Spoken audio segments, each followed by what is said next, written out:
L'Assemblée départementale de Haute-Savoie debout pour protester contre la réforme de la fiscalité locale du gouvernement. Explication. En 2020, 80% des foyers les plus modestes ne paieront plus de taxes d'habitation.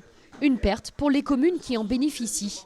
Elle sera totalement supprimée pour l'ensemble des foyers d'ici 2023. Pour compenser sa suppression, le gouvernement propose de transférer aux communes la taxe sur le foncier bâti, perçue aujourd'hui par les départements.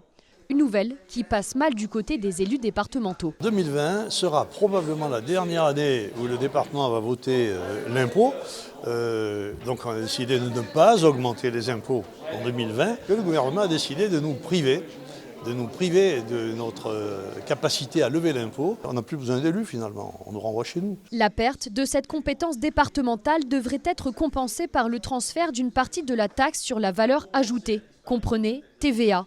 Mais là aussi, la proposition peine à convaincre. Nous allons dépendre de la volonté du gouvernement de nous donner, de distribuer une part de la TVA. Quelle part est-elle durable? Sera-t-elle indexée à quelque chose?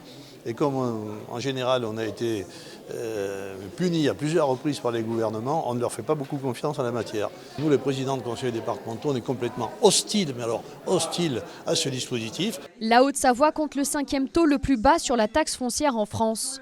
En 2021, les départements perdront la main sur cette taxe. En attendant, le taux, lui, ne sera pas augmenté l'année prochaine dans le département.